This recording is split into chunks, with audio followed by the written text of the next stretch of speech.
नमस्कार दोस्तों, मैं विजय तिवारी। स्वागत है आपका हमारे YouTube channel the book society में, जहां हम आज की क्लास में सब्जेक्ट कोड BPSE 143 के चैप्टर नंबर 14 की चर्चा करेंगे। इससे पहले 13 चैप्टरों की वीडियो ऑलरेडी चैनल पर अपलोड कर दी गई हैं। यदि आपने उन ऑडियो लेक्चर्स को नहीं सुना है तो सबसे पहले उन लेक्चर्स को जरूर सुन लीजिएगा, ताकि इस चैप्टर को समझने में आपके लिए आसानी हो। इसके साथ साथ यदि आप हमारे चैनल पर नए हैं तो चैनल से जुड़ना ना भूलिएगा। अब तक की जो क्लासें हुई हैं उसमें हम ये चीज़ें समझ चुके हैं कि भारतीय राजनीति को किस प्रकार से समय समय पर जाति ने, जेंडर ने प्रभावित किया है। इसके अलावा कई बार भाषाई मांगें भी उठती रही हैं, कई बार क्षेत्रीय स्वायत्तता की मांग भी उठी है। ये सब चीज़ें हम ऑलरेडी पढ़ चुके हैं।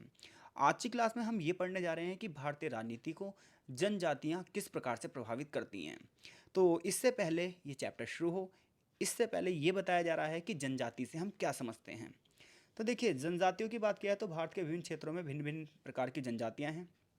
और सबसे पहले ये बताएगा कि जनजातियों की विशेषताएं क्या होती हैं।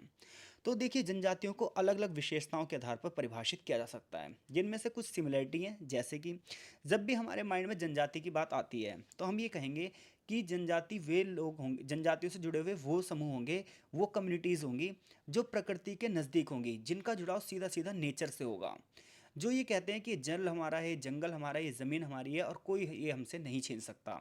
यानी कि पूरी तरीके से प्रकृति से जुड़े होते हैं, ये वनों से जुड़े होते हैं, प्राकृतिक संसाधनों पर निर्भर रहते हैं। खाने के लिए, पीने के लिए नदियों पर निर्भर हैं, खाना खाने के लिए ये जंगलों पर निर्भर हैं। इसके साथ साथ इनकी जो कल्चर है, इनकी जो सांस्कृतिक प्रथाएं हैं, इनके जो रीति रिवाज भी हैं, ये भी नेचर से जुड़े हैं। कि फसलों की बुआई के समय पर भी गीत गाना, फसलों की कटाई के समय भी गीत गाना, विभिन्न प्रकार के लोक नृत्य, विभिन्न प्रकार के गीत, ये सब इनकी विशेषताएं हैं। इनके जो भोजन की आदतें हैं, इनके जो गाना गाने हैं, इनके जो कपड़े पहनने के तौर तरीके हैं, विवाह रीति रिवाज हैं, लिंग संबंध, ये सब जो है वो पारंपरिक हैं। और इनके यहाँ पर मुखिया का लीडरशिप होगी। एक पंचायत में जैसे मुखिया होता था गांव में, ऐसी ये अब भी ऐसी रहते हैं। ये सब जो इनकी विशेषताएं, ये इनकी जनजातीय पहचान है। हर एक जनजाति की कुछ अलग पहचान होगी। किसी जनजाति का लोक नृत्य अलग होगा, किसी जनजाति का लोक नृत्य अलग होगा, किसी जनजाति की भाषा अलग होगी, किसी जनजाति की भाषा अलग होगी, किसी जनजाति के रीति रिवाज अलग टाइप से होंगे, किसी जनजाति के रीति रिवाज अलग टाइप से होंगे। लेकिन कुल मिलाकर इन सब में सिमिलरिटी ये है कि ये सारी सारी नेचर से रिलेशनशिप रखती हैं, नेचर को ही पूछती हैं, प्रकृति को ही पूछती हैं। इनका ये मानना है प्रकृति ही इनको पाल रही है। ऐसे में मुद्दा ये उठता है कि जब हम डेवलपमेंट की बात करते हैं, विकास की बात करते हैं, तो जब देश में विकास के नाम पर इनके क्षेत्रों को उजाड़ा जाता है तो ये आए दिन दंगे फसाद करते हैं। और ये बिल्कुल ठीक भी है। सरकार विकास के नाम पर इनके संसाधनों का दोहन करती है, इनके संसाधनों पर कंट्रोल करना चाहती है और इन्हें उन क्षेत्रों से भगा देती है। परिणामतः ये बेचारे शरणार्थी की तरह एक क्षेत्र से दूसरे क्षेत्र में भागते रहते हैं। तो ऐसे में जो ये आंदोलन करते हैं, ये जो विद्रोह करते हैं, कहीं ना कुछ हद तक सही भी है और इन्वायरमेंट को बचाने के लिए भी कुछ हद तक ठीक है, जो कि इस चैप्टर में बताया जाएगा। तो जनजातियों की अगर बात की जाए तो भारत में ब्रिटिश काल के दौरान भी और ब्रिटिश शासन के खत्म होने के बाद भी ये जनजातियाँ प्रभावित होती रही हैं। ब्रिटिश शासनकाल के दौरान अगर हम जनजातियों की पहचान की बात करें तो इसमें जो था ये था कि इन्हें अलग प्रकार से देखा गया था, इन्हें समाज की मुख्य धारा से बाहर माना गया था। यानी कि ब्रिटिश शासनकाल समाज में, यानी कि सोसाइटी का हिस्सा नहीं मानता था इन जनजातियों को। जबकि आज़ादी के बाद जनजातियों को मुख्य धारा से जोड़ा गया समाज की और इन्हें एसटी का दर्जा दिया गया, शेड्यूल ट्राइब्स का दर्जा दिया गया। भारत के संविधान ने अनुसूचित जनजाति को एसटी का दर्जा दिया है। कहा जा रहा है कि भारतीय संविधान की जो 5वीं अनुसूची है और जो 6ठी अनुसूची है, ये उन क्षेत्रों के बारे में बताती है जो अनुसूचित क्षेत्र यानी कि जनजाति आबादी जहाँ पर रहती हैं। इवन राष्ट्रपति को एक पावर भी दी गई है कि वो किसी भी क्षेत्र को अनुसूचित जनजाति क्षेत्र घोषित कर सकता है, अगर वो उन सभी मापदंडों को पूरा करती है जो मापदंड संविधान में दिए गए हैं। इसके अलावा भारतीय संविधान का अनुच्छेद 244 का पार्ट 1 और 244 का क्लाउज 2 ये बताता है। इसके साथ साथ भारतीय संविधान का अनुच्छेद 366 का क्लॉज 25 भी जनजातियों के बारे में बताता है। इसी प्रकार से आर्टिकल 342 के तहत अनुसूचित जनजातियों को मान्यता प्रदान दी गई है। भारतीय संविधान में सरकार द्वारा अलग से बजट की व्यवस्था भी शुरू की गई है। इवन सरकारी शिक्षा संस्थाओं में, सरकारी नौकरियों में जनजातियों के लिए 7% सीटें यानी कि 7% सीटों का आरक्षण भी दिया गया है। तो इस प्रकार से अब तक आपको ये पता चलेगा कि जनजातियाँ कौन हैं और इनके लिए संवैधानिक प्रावधान क्या किए गए हैं। तो आपसे पूछे कोई जनजातियाँ क्या हैं, तो आप कैसे पॉइंट्स बताओगे? जनजातियों की कुछ सिमिलरिटी होती है, कुछ विशेषताएं होती है, ये प्रकृति से निर्भर होती हैं, प्रकृति से जुड़ी होती हैं। इनका ये कहना है कि जल जंगल जमीन सब हमारे हैं, क्योंकि ये हमें प्रकृति ने उपहार के रूप में दिए हैं। ये प्राकृतिक रूप से रीति रिवाजों को पालन करते हैं, प्राकृतिक लोकगीत इनके लोक नृत्य हैं।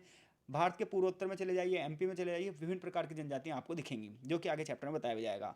भारतीय संविधान की बात किया है तो आज़ादी से पहले अंग्रेजों ने इन्हें समाज की मुख्य धारा से दूर रखा था, लेकिन आज़ादी के बाद भारत सरकार का ये प्रयास रहा कि इन जनजातियों को समाज की मुख्य धारा से जोड़ा जाए, और इसके लिए विभिन्न संवैधानिक प्रावधान किए गए।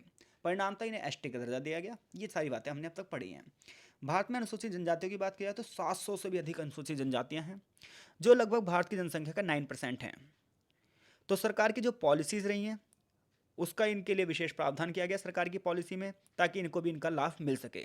इन्हें भी सामाजिक स्तर पर, आर्थिक स्तर पर और सांस्कृतिक स्तर पर सुरक्षा दी जा सके। भारत के अधिकांश क्षेत्रों में अगर आप जनजातीय क्षेत्रों को देखोगे तो पता है आपको क्या मिलेगा? ये बेचारे बहुत ज़्यादा गरीब हैं, कुपोषित हैं, अनपढ़ हैं, स्वास्थ्य सेवाएं इन्हें नहीं मिल पाती, स्वास्थ्य सेवाओं तक इनकी पहुंच नहीं है। आज भी पहाड़ी एरियो में प्राथमिक विद्यालय नहीं है, ये शिक्षा की पहुंच से दूर हैं। हालांकि इनके लिए अनुसूचित जनजाति मंत्रालय बन चुके हैं, और उसने जो आंकड़े दिए हैं 2016-17 में ये बताया है कि लगभग 47% लोग गरीबी रेखा से नीचे रहने के लिए मजबूर हैं। अब आप बताइए, अगर आंकड़े 47% है तो ये मान के चलिए आप लगभग 60 से 65% लोग बेचारे गरीबी रेखा से नीचे रहने के लिए मजबूर होंगे। उसका कारण ये है कि ये आज भी सोसाइटी की धारा से नहीं जोड़े जा गए हैं, बड़े पैमाने पर इनका आज भी शोषण किया जाता है। मंत्रालय के रिकॉर्ड के अनुसार 9.4% लोग तो ऐसे हैं जिनके पास अपनी भूमि तक नहीं है। और यहाँ पर जो शिशु मृत्यु दर है, शिशु मृत्यु दर क्या होती है? देखिए, 6 महीने तक का बच्चा शिशु कहलाता है। तो 6 महीने तक में जो बच्चा जीवित है वो जन्म दर है, और जो बच्चे मर जाते हैं किसी कारणवश वो मृत्यु दर कहलाती है। तो यहाँ पर आंकड़े ये बताते हैं कि 1000 बच्चों पर लगभग 36 बच्चे मर जाते हैं, जबकि एवरेज जो है वो 19 बच्चों की है। यानी कि 19 बच्चे तो पक्का मरते ही मरते हैं। और ये आंकड़े हैं, अगर ये 36 बोल रहा था, ये मान के चलिए कम से कम 200-250 बच्चे मर जाते होंगे। यानी कि उनको ना टीकाकरण है, ना उनके लिए विशेष सुविधाएं हैं, ना उस क्षेत्र में अस्पताल हैं। अनुसूचित जनजातियों की अगर आप शिक्षा की बात करोगे तो आंकड़े कहते हैं 59% लोग ये पढ़े लिखे हैं, लेकिन ये आंकड़े सिर्फ और सिर्फ दिखाने के लिए हैं। अगर आप वास्तव में जाएंगे वहाँ पर तो आपको ये 20% से ज़्यादा नहीं मिलेंगे पढ़े लिखे। 1951 से लेकर 1990 के बीच में अनुसूचित जनजातियों का 40% जनसंख्या को विस्थापित कर दिया गया। यानी कि विस्थापित का मतलब है उस क्षेत्र से हटाकर उन्हें दूसरे क्षेत्रों में बसने के लिए मजबूर कर दिया गया। और पता है कैसे? मैं बताता हूँ आपको। ये कहा गया भाई उन क्षेत्रों में हम विकास करेंगे, डैम बनाएंगे, या फिर उन क्षेत्रों में मल्टीनेशनल कंपनियां लगा देंगे, वहाँ के संसाधनों को निकालेंगे। जैसे कि झारखंड में अब क्या हुआ, झारखंड हो गया, उड़ीसा हो गया, यहाँ पर बड़े पैमाने पर प्लांट लगा दिए गए, बड़ी बड़ी मशीनरी लगा दी गई कि यहाँ के कोयले के लोहे का यूज़ करेंगे, और यहाँ के लोगों को बेचारों को भागने के लिए मजबूर किया गया। और बाद में वायदा तो कर दिया गया कि इन्हें पुनर्वास करवाया जाएगा, इन्हें घर दिए जाएंगे, इन्हें ज़मीन दी जाएगी, लेकिन आज तक किसी पार्टी ने वायदा पूरा नहीं किया है। तो आज ये भटका हुआ युवा है ना, जो एक पार्टी का फैनेटिक हो जा रहा है, एक पार्टी का कट्टर हो जा रहा है, एक पार्टी का बैकआउट हो जा रहा है, उसका रीज़न ये वो पढ़ नहीं रहा है। अगर वो पढ़ेगा ना तो उन्हें इन पॉलिटिकल पार्टियों से निराशा पैदा हो जाएगी, निराशा। क्योंकि उसे पता चल जाएगा कोई भी हमारे लिए कुछ नहीं करने वाला। उसका रीज़न यही है, हम अपने राइट्स नहीं जानते, हम अपने अधिकार नहीं जानते, हमें कैसे बरगलाया जा रहा है। तो अब तक हम क्या पढ़ चुके हैं भैया? जनजातियाँ क्या हैं, जनजाति संबंधित मुद्दे क्या हैं, भारत में जो जनजातियाँ हैं, अनुसूचित जनजातियाँ हैं, ये कितनी पीड़ित हैं, और इसके लिए कौन वर्क करेगा। भारत में अब ये बताया गया जनजातियों का क्षेत्रीय वितरण, यानी किस क्षेत्र में कितनी जनजातियाँ रहती हैं। तो भौगोलिक संरचना के आधार पर देखोगे तो भारत के सभी राज्यों में जनजातियाँ नहीं हैं। भारत के विभिन्न क्षेत्रों में सामाजिक, सांस्कृतिक और भाषाई आधार पर समाज बटा हुआ है, और कई कई राज्यों के अंदर क्षेत्र हैं, और उन क्षेत्रों के अंदर भी उप क्षेत्र हैं। जैसे कि आप देखो, सेंट्रल लेवल, फिर स्टेट लेवल, फिर डिस्ट्रिक्ट लेवल, इस टाइप से। इस तरह सभी क्षेत्रों के अंदर विकसित क्षेत्र भी मिलेंगे आपको। जैसे दिल्ली की बात करो तो आउटर दिल्ली कैसी है? विकसित है। लेकिन आप कभी नॉर्थ ईस्ट में आइए, करावल नगर, शिव विहार की एरिया देखिए, आपको बिल्कुल यहाँ पर सबसे अविकसित लोग रहते हैं, और सबसे अविकसित जगह है ये। तो क्षेत्रों के भीतर भी कुछ क्षेत्र विकसित होते हैं, कुछ अविकसित होते हैं, कुछ कम विकसित होते हैं। जैसे यूपी की बात करोगे तो लखनऊ वगैरह विकसित हैं, जबकि अन्य क्षेत्र पूर्वांचल की तरफ क्या है? अविकसित हैं। तो इस टाइप से आंतरिक कॉलोनी और बाहरी कॉलोनी में बांटा जाता है। तो ऐसे में अगर भारत में आप बात करोगे तो 2001 की जनगणना के हिसाब से मिजोरम, नागालैंड, मेघालय, अरुणाचल प्रदेश, लक्षद्वीप, दादर नागर हवेली में लगभग 60% लोग एसटी वर्ग के हैं। इन्हें 3 जोन में बांटा गया है। पहला जोन है नॉर्थ ईस्ट। जब आप नॉर्थ ईस्ट की बात करोगे तो यहाँ पर कौन कौन से स्टेट आते हैं आपको पता ही है, असम, मेघालय, नागालैंड, सिक्किम, त्रिपुरा, मणिपुर, मिजोरम, ये सब।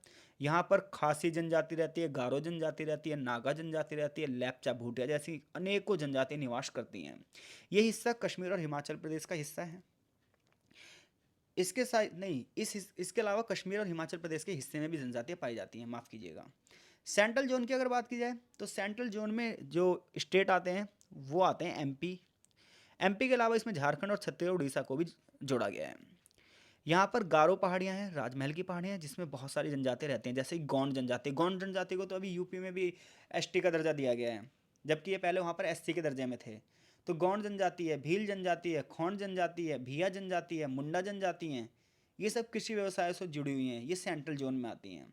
साउथ इंडिया की बात करोगे अगर आप, तो आंध्र, कर्नाटक, तमिलनाडु, कोचीन में बहुत सारी जनजातियाँ रहती हैं। जैसे कि इन जनजातियों के नाम क्या है, टोंडा जनजाति, चैंचस जनजाति, इरूला जनजाति, पानियान जनजाति, एरुवा जनजाति, कुरम्बा जनजाति, इस टाइप के लोग रहते हैं।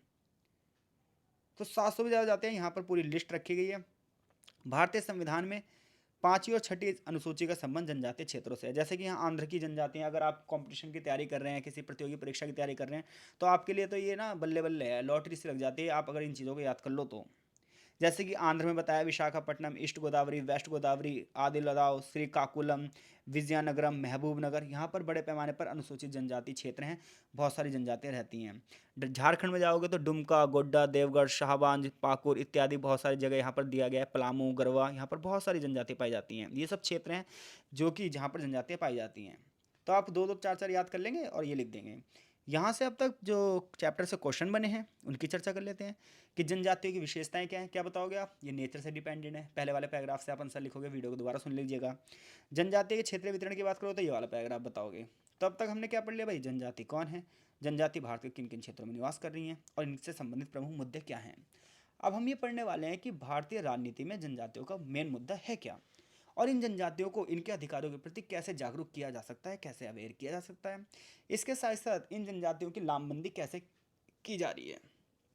तो देखिए, जितने भी ये अनुसूचित जनजाति क्षेत्र हैं, यहाँ पर बड़े पैमाने पर प्राकृतिक संसाधन है, नेचुरल रिसोर्सेज है। ये बात तो हमें पता चल गई, कोयले की खाने हैं यहाँ पर, लोहे की खाने हैं यहाँ पर, क्योंकि मोस्टली चीज़ें कहाँ, जहाँ पर नेचर है वहाँ पर हमारे लिए नेचुरल रिसोर्सेज बहुत सारे मिलेंगे ही मिलेंगे।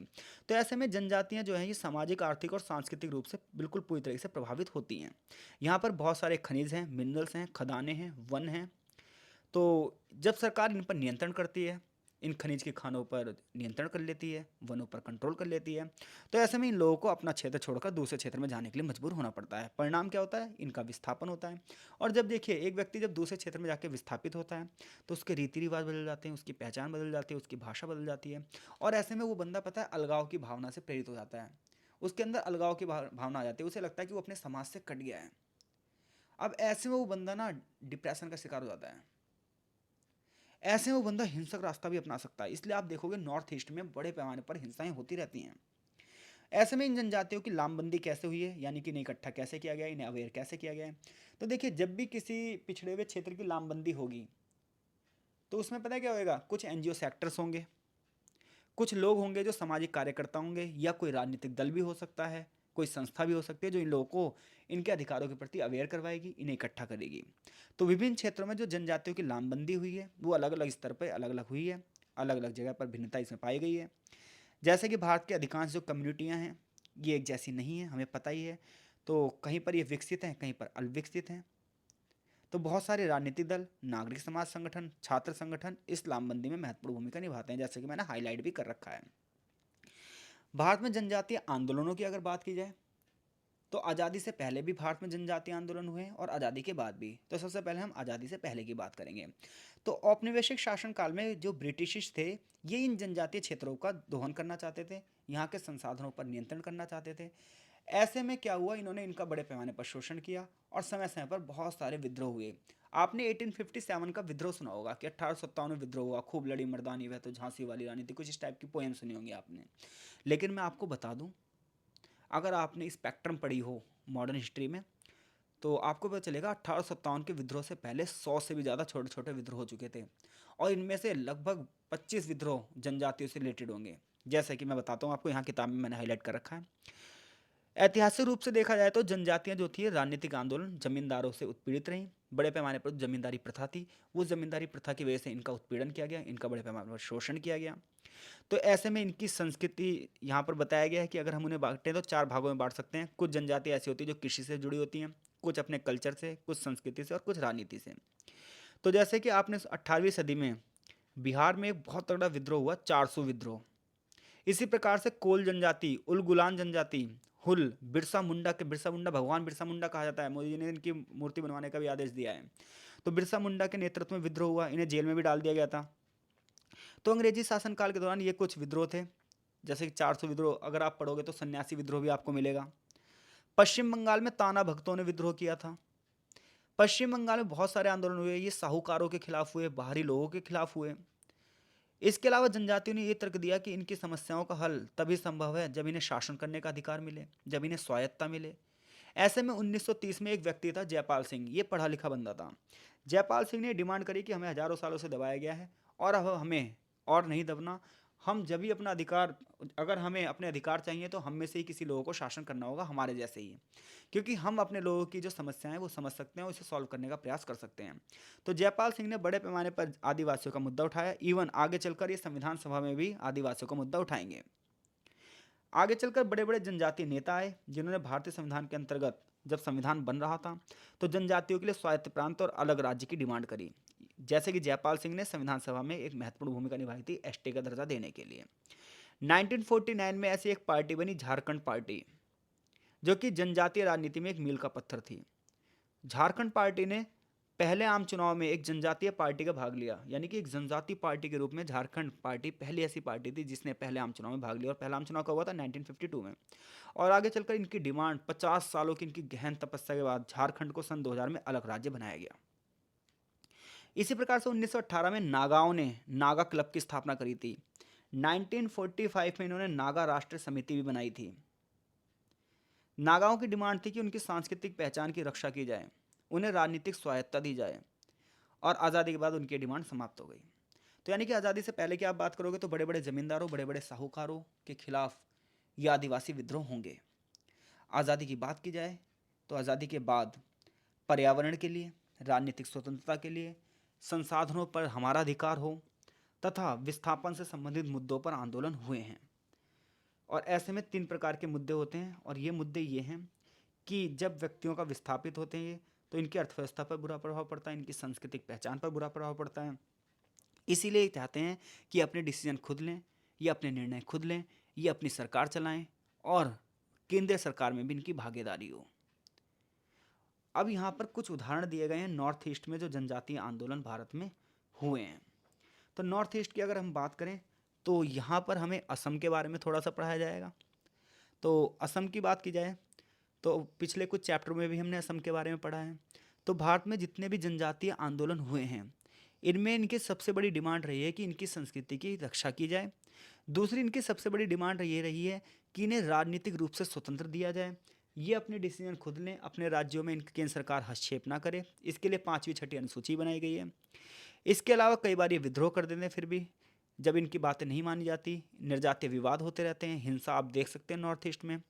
जैसे कि नागालैंड और मिज़ोरम में तो बड़े पैमाने पर दंगे फसाद होते रहते हैं। रीज़न यहाँ पर बोडो भाषा के लोग हैं, ये चाहते हैं इनकी बोडो संस्कृति बची रहे। इसी प्रकार से यहाँ पर एक जिला है कार्बी आंगलोंग, जिलों में राजनीतिक स्वायत्तता के लिए लड़ाई होती रहती है। मणिपुर में नागा और कुकी जनजातियों के बीच में संघर्ष होता रहता है। मेघालय में जनजाति और गैर जनजातियों के बीच में विवाद होता रहता है। धार्मिक और समाज सुधार, अलग राज्य के लिए आंदोलन होते ही रहते हैं, संस्कृति के लिए आंदोलन होते ही रहते हैं। तो 1947 की हम बात करते हैं तो 1947 में एनएनसी ने असम के गवर्नर अकबर हैदरी के साथ 9 सूत्रीय समझौते पर हस्ताक्षर किए। भारत सरकार के जो प्रतिनिधि थे और असम का जो गवर्नर था अकबर हैदरी, इनके साथ जो 9 बिंदुओं पर समझौते हुए, इसमें यह कहा गया कि नागाओं को अपनी इच्छा के अनुसार स्वतंत्र रूप से विकसित करने का अधिकार दिया जाएगा। इवन नागा लोग अपने प्रथागत कानूनों को ही बना सकते हैं। न्यायपालिका, कार्यपालिका और विधायिका इनसे जुड़ी होगी। जनजातीय भूमि को संरक्षण दिया जाएगा। और इसके तहत कोई भी निर्णय जो है वो नागा परिषद की सहमति के नहीं हो सकता था। जब तक नागा काउंसिल उस चीज़ के लिए सहमति नहीं देगी तब तक कोई भी डिसीजन नहीं लिया जाएगा। और ये बात रखी गई कि जो ये 9 समझौते हैं ये 10 सालों के लिए किए जाएंगे, और अगर 10 सालों के बाद दोबारा से इन्हें आगे बढ़ाना होगा तो कमेटी से चर्चा कर कर इन लोगों से पूछकर ये डिसीजन लिए जाएंगे। लेकिन आगे चलकर मुद्दा बना नहीं, आगे चलकर विवाद और बढ़ गए। हुआ क्या, 10 वर्षों के अंत में नागा परिषद से पूछा जाएगा कि क्या समझौता विस्तार होना चाहिए, लेकिन नागा परिषद ने आगे चलकर कहा हम इस समझौते को नहीं मानते। आगे चलकर सरकार ने नागा उग्रवाद को खत्म करने के लिए शिलोंग में एक समझौता किया जिसे शिलोंग समझौता कहते हैं।